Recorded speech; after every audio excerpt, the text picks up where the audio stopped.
आज तक गलत नहीं हुई इस आदमी की भविष्यवाणी। सारे एग्जिट पोल का बाप है इस व्यक्ति का एग्जिट पोल। समाजवादी पार्टी के लिए सोने पर सुहागा होगा इस व्यक्ति का एग्जिट पोल। भविष्यवाणी करने वाले व्यक्ति का दावा है बीजेपी को मिलेंगी 120 सीटें। धर्मदेव बहल का बड़ा दावा, सपा की आ रही हैं 245 सीटें।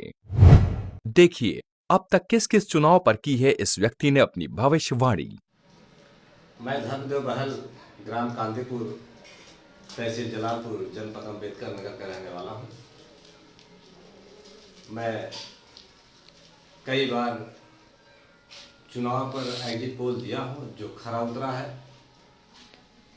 और 2022 के होने वाले चुनाव में भी अपना एग्जिट पोल देने जा रहा हूँ, और बिल्कुल यकीनन 100% सत्य उतरेगा। इसके लिए मैं आपको एक एविडेंस, अपना पुराना रिकॉर्ड दिखा रहा हूँ। 2 बार मैंने तमिलनाडु के मुख्यमंत्री स्वर्गीय सुश्री जयललिता जी के लिए दिया था जो बिल्कुल खरा उतरा। 2007 में बहुजन समाज पार्टी के लिए हमने एग्जिट पोल दिया अमेठी नरेश डॉक्टर संजय सिंह के यहाँ RRPG कॉलेज में, जिसमें 67 लोगों के बीच में मैंने अपनी बात को रखा था। मेरा नंबर 17वें नंबर पे था। मैंने 206 सीट देने के लिए वादा किया था कि इस पार्टी को 206 सीट मेरे एग्जिट पोल में मिलेगा। एक राजघराने के व्यक्ति ने कहा कि मैं आपको 5,000 रुपया दूंगा, आपके कितने लोग हैं? मैंने कहा 50 लोग हैं, और उसने दिया भी। एक जब एग्जिट पोल आया, रिजल्ट आया, तो 206 सीटें बहुजन समाज पार्टी को मिली। इसके बाद मैंने 2012 में माननीय नेताजी श्री मुलायम सिंह यादव जी की पार्टी के लिए कहा था कि अब की बार मुलायम सिंह यादव जी की सरकार बनेगी, स्पष्ट बहुमत की सरकार बनेगी। बिल्कुल आंकड़ा मेरा 100% निकला। 4 अप्रैल 2013 को माननीय पूर्व तत्कालीन मुख्यमंत्री श्री नरेंद्र मोदी गुजरात सरकार गांधीनगर में जाकर के उनको एक लेटर पैड के आधार पर दिया था।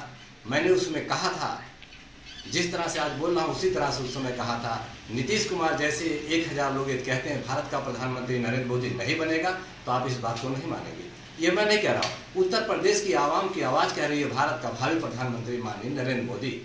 1 वर्ष चुनाव 2014 में होना था, 1 वर्ष पहले मैंने उनको दिया था। मेरा डेटा यदि कोई देखना चाहे तो 4 अप्रैल 2013 को समय 9:20 पर गुजरात सरकार के यहाँ देख सकता है। दूसरा, 16 में पश्चिम बंगाल में चुनाव होने जा रहा था।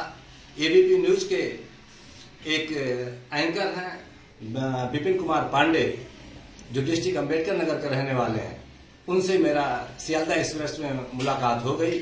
उन्होंने कहा कि TMC को 50 सीटें मिल रही हैं। मैंने कहा बिल्कुल नहीं, 210 सीटें आने वाली हैं। हमारे उनके बीच में एक मामला तय हुआ। बोले ठीक, हम देखते हैं। जब TMC ममता दीदी की पार्टी 40 सीट पर लीड करती है, 100 सीट पर बढ़त बनाती है, तो उनका फोन मेरे पास 11 बजे रात में आता है।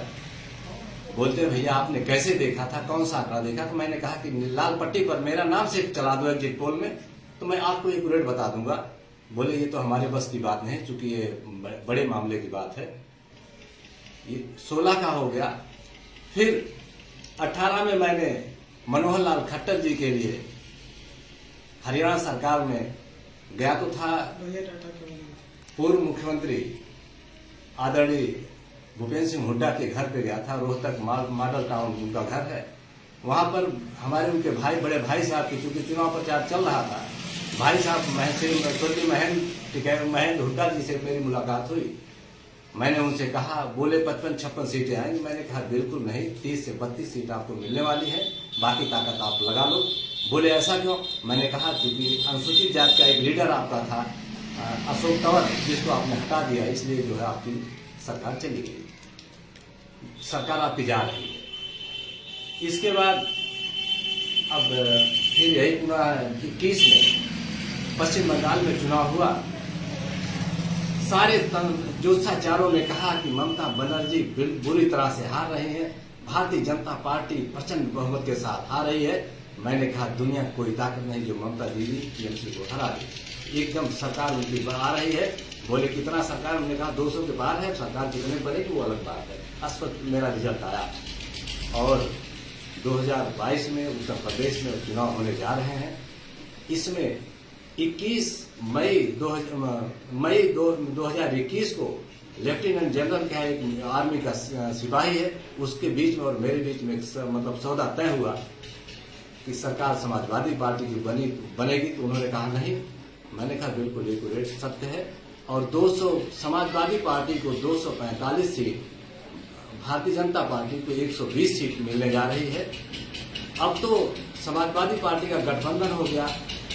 आदरणीय अखिलेश यादव जी कहते हैं 400 पार हो सकता है, 400 पार हो जाए, लेकिन